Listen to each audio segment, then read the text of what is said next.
melhor. O que tu pensa sobre Deus, cara? Deus é... Eu acredito em Deus, não tenho formação religiosa, né? Eu nem tô mais na onda de acreditar, eu sinto. Então, eu vivo, eu respiro, eu transpiro, eu converso.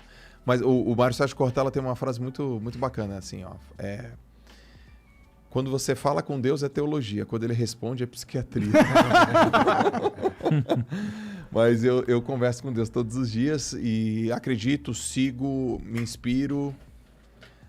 Eu vim de Santos, cara, e uma vez eu tava correndo, porque foi assim, eu sempre acreditei em Deus, meu pai morreu, eu parei de acreditar em Deus. Fiquei de mal de Deus, assim, 2 anos, porra, porque... Injustiça. Injustiça, minha mãe, quando meu pai morreu, Deus quis levar ele nessa hora. Não, mãe, não foi Deus, foi meu pai, tá? Bebia, fumava, hipertenso, diabético, um monte de coisa. Mas hoje eu tava correndo na praia, 5 da manhã, assim, e aí casou um monte de coisa, assim, a luz, o som do mar, a água gelada, o universo. Aí eu falei, eu acredito nessa parada aqui. Tem alguma inteligência que o meu campo cognitivo não é capaz de entender, ela é superior e eu faço parte dela, e é Deus. Pra mim, Deus é isso, energia. Eu gosto muito dessa análise tua, cara. Pra mim, eu penso meio que da mesma forma, entendeu? A questão de Deus não é uma questão de... existe alguém que sabe a forma com que eu devo ser na vida. Tipo, regras pra eu me agir. Claro que existem ensinamentos religiosos e tal que são interessantes. Mas o Deus, pra mim, é muito mais uma questão filosófica de entender ou de acreditar que o que a gente vive hoje não é um fim. É um meio da coisa, entendeu? E eu acho que pra mim, pelo menos, ter essa crença que eu vivo um meio agora é muito importante. Isso não significa achar que, foda-se, eu tenho uma vida e tenho outra e foda-se. Não dá importância pra essa vida, entendeu? Significa que é acreditar que a realidade é muito mais que algo finito, momentâneo, de 100 anos no máximo. Eu me recuso e eu não gosto de acreditar que tudo que há para nós, para nossa consciência, é o que existe, que a gente sabe que é. Entendeu? Mas você tem uma concepção reencarnacionista. Não necessariamente. Eu não sei se a gente reencarna. Eu só acredito muito fortemente que a nossa consciência... Ela tem um propósito maior do que só ajudar a construir esta realidade, entendeu? Porque eu acredito que essa realidade, se você for parar para pensar com o que pode ser real, tanto de energia, matéria negra, matéria escura, não sei o quê, a nossa realidade é tão pequena parte do todo que eu me recuso de achar que a nossa consciência não está ligada ao resto do todo, só está ligada a essa pequena parte que a gente percebe enquanto está vivo, entendeu? Eu também não sou religioso, também acredito em Deus, mas não tenho uma religião específica. Mas pensando em termos, talvez lógicos, né? Embora a gente vá dar uma viajada boa aqui, eu tendo a acreditar que a gente deva voltar de alguma forma. Porque pensa, né?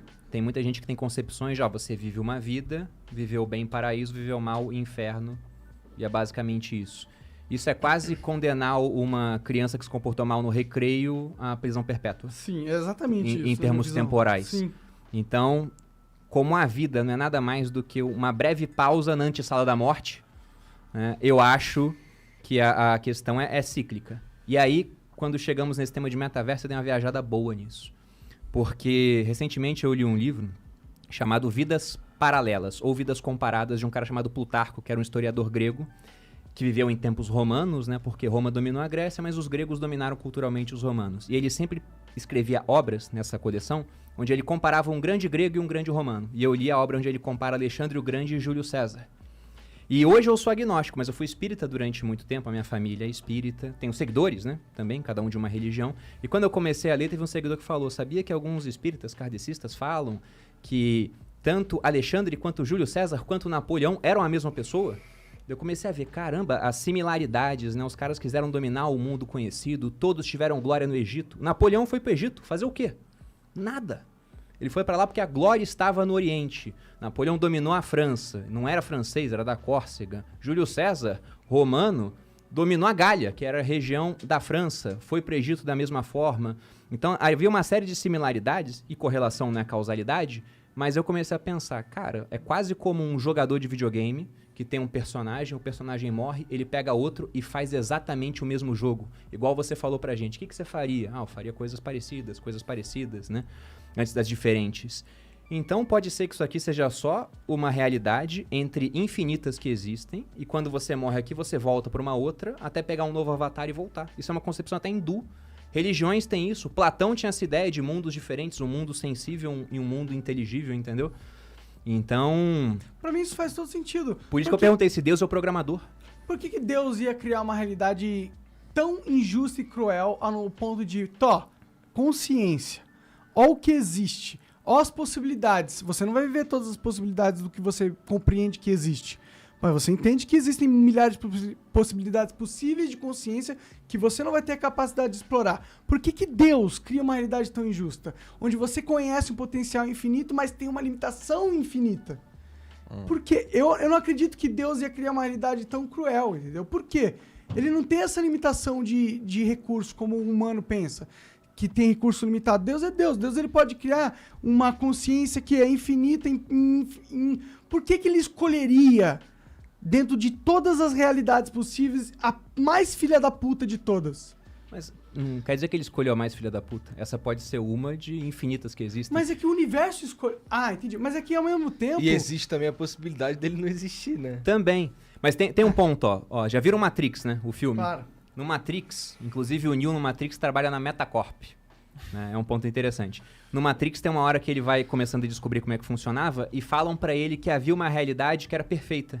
Mas as pessoas não aceitavam aquilo, simplesmente. Então, talvez o homem precise de um pouco, né? Não digo muito, mas alguma coisa de adversidade. Só que se isso é só um jogo, que tipo de jogo é legal? O jogo onde você tem recurso infinito ou o jogo onde você tem que dar duro pra evoluir seu personagem? É difícil. Sim. Pois é, então dá pra viajar o dia todo. Mas eu queria terminar essa parte aqui com um argumento do Elon Musk. O Elon Musk ele sempre fala, devemos viver em uma simulação.